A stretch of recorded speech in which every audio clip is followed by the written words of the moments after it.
Banyak orang kuliah bertahun-tahun, dapat ijazah, mengerjakan skripsi sampai tesis, nilai bagus, IPK di atas 3,10 dan cum laude, tapi tetap kalah bersaing saat masuk dunia kerja. Kenapa? Karena yang dicari sekarang bukan cuma gelar akademik aja, tapi bukti bahwa kita mampu bekerja secara profesional. Dan itu dibuktikan lewat sertifikasi yang dimiliki. Hari ini kita akan ngobrol langsung dengan narasumber luar biasa, seorang trainer atau narasumber pelatihan dan sertifikasi, serta praktisi pengembangan SDM. Langsung aja, selamat datang Mbak.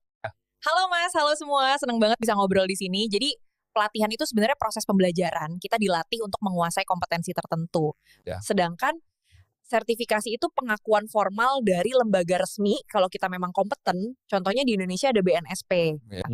Sementara sertifikasi internasional itu bisa dari lembaga internasional seperti AAPM, AAFM, Google, dan sebagainya. Di mana sertifikasi internasional dari AAPM dan AAFM telah diakui, Kemendikbud sekarang berubah nama menjadi Kemendikti. Nah, berarti pelatihan itu kayak belajar nyetir, tapi sertifikasi itu SIM-nya ya? Betul banget. Tanpa SIM, kamu dianggap belum layak meskipun bisa nyetir. Nah ini penting nih buat karyawan BUMN, karyawan swasta, bank, perguruan tinggi termasuk. Buat mahasiswa atau fresh graduate. Kenapa mereka perlu mikirin pelatihan dan sertifikasi dari sekarang? Ya, karena banyak instansi seperti BUMN, bank, sampai perguruan tinggi negeri atau swasta untuk kenaikan jenjang karier dan jabatan diukur salah satunya dari jenis sertifikasinya yang diambil. Kalau boleh tahu, jenis-jenis sertifikasi apa yang sekarang paling dicari? Kalau lokal, yang paling utama itu dari BNSP. Mereka punya ratusan skema, antara lain manajemen risiko BNSP, akuntansi BNSP, marketing BNSP, sumber daya manusia BNSP, administrasi BNSP, dan lainnya.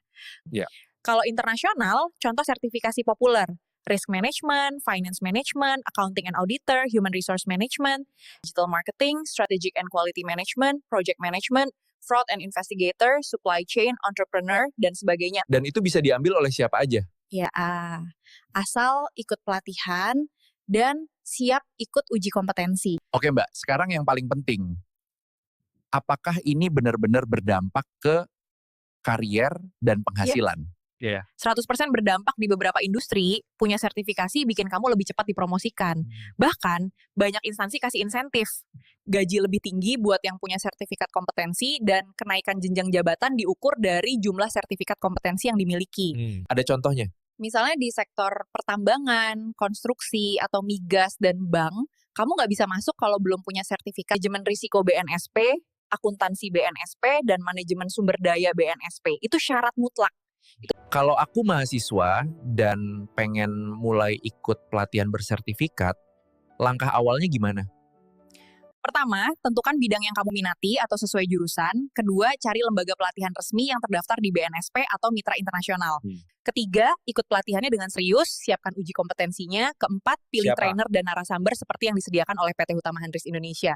Oke, jadi PT Hutama Handris Indonesia bisa bantu mulai dari pelatihan sampai sertifikasi ya? Iya, benar sekali. Jadi kalau kamu masih mahasiswa atau udah lulus tapi belum punya keahlian terverifikasi, ini waktunya. Sertifikasi bukan cuma kertas, tapi tiket karier kamu.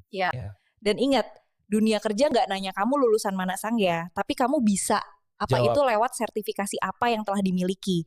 Buat kamu yang pengen tahu lebih lanjut, langsung aja cek program pelatihan resmi dan bersertifikasi dari PT Hutama Handris Indonesia. Di website www.hutamaindo.com. Terima kasih Mbak, dan terima kasih juga untuk kalian semua yang sudah nonton. Sampai jumpa di lain waktu.